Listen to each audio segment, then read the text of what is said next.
Originally, we submit a equivalent Army packet that is called the Army Community of Excellence.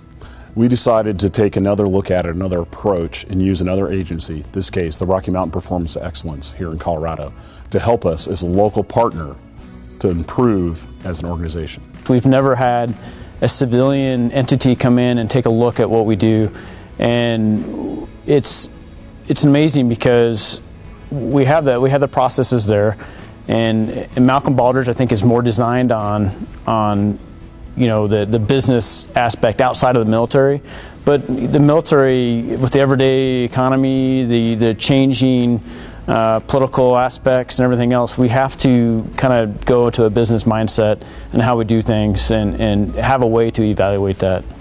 As an outside agency looking, as the Rocky Mountain Performance Excellence does, we brought a business perspective. There's two sides of the military. One is what we call the green side, going downrange, fighting people. The other side is the business side. And this is what we're focused on in this application.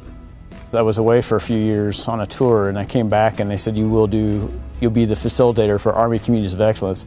I'd never even heard of it, let alone Malcolm Baldrige. Had never even heard of Malcolm Baldrige. So personally, it was quite of a challenge, and but it has prepared me, I think, for future. I mean, getting ready to do my master's program, and they're already talking about, they haven't really mentioned Malcolm Baldrige, but I did talk about it in my paper that's due tomorrow that I need to work on. It is about process improvement.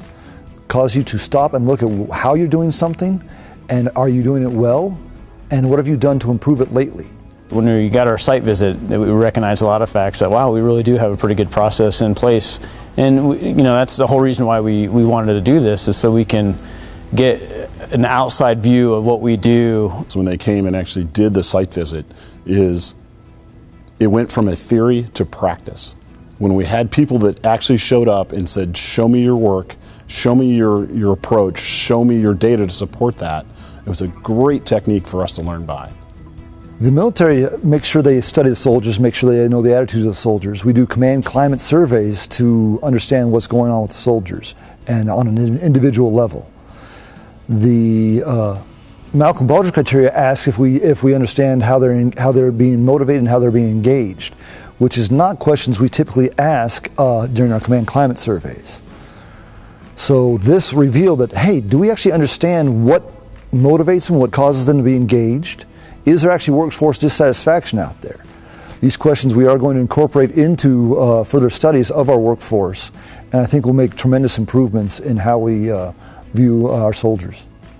In category 3, which is customer focus, it's hard for the military to define what our customer is. So at every level, we do the federal government, the state government is our customers. So defining what our customer is, what our customer role is, what our product to the customer is, and how we interact with the customer is one of the largest processes that we learned through our submission in the application. We do things for blizzard response. We do things for the forest fires. We spent most of the summer with the forest fires, and so to put our processes in place that we have in a more of a civilian term, I think helps our customer understand that. Being an award recipient at the Foothills level is outstanding for the Colorado Army National Guard. To go in on our first try and come to this level and compared with other award recipients at this level, it's amazing for us.